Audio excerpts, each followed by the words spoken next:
When it comes to tools, I mean, there is a lot that merchandise planners, use. Obviously, we're dealing with data and analytics, so I think you'd be hard pressed to ever find a merchandise planner who could live without Excel.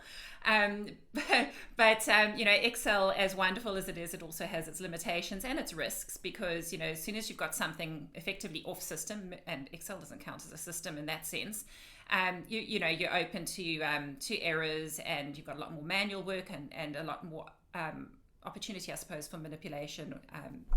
So when it comes to systems, I think a really important starting point is actually having a good base system, an ERP that's got strong, reliable, complete, accurate, accessible data.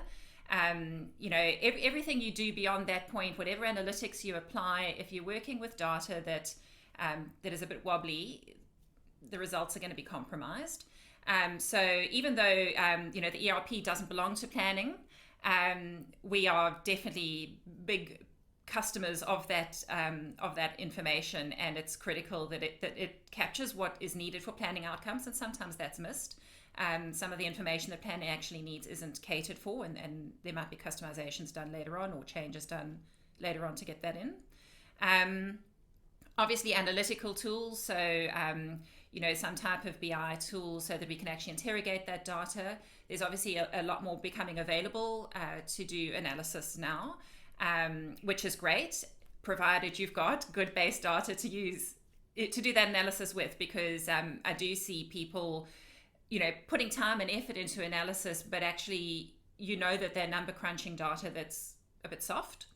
And so that can be a bit of a wasted effort. And of course, there are merchandise planning specific tools, which of course we love. Things that, that allow us to plan those sales forecasts, product plans, location plans, formulate that through into assortment plans if they're relevant. And those are available in suites or in a modular fashion. And there's some great software out there that really facilitates that process and lets planners get more into the real thinking behind what they're doing, instead of collecting the information and trying to pull it all together into a way that they can actually look at it and think about it. It's actually ready for them to go. It's automatically updated. All of those sorts of things makes a big difference. But again, whether it's an analytical tool or whether it's a planning software, it really needs to be overlaid onto something quite robust in the first place to get the best outcome.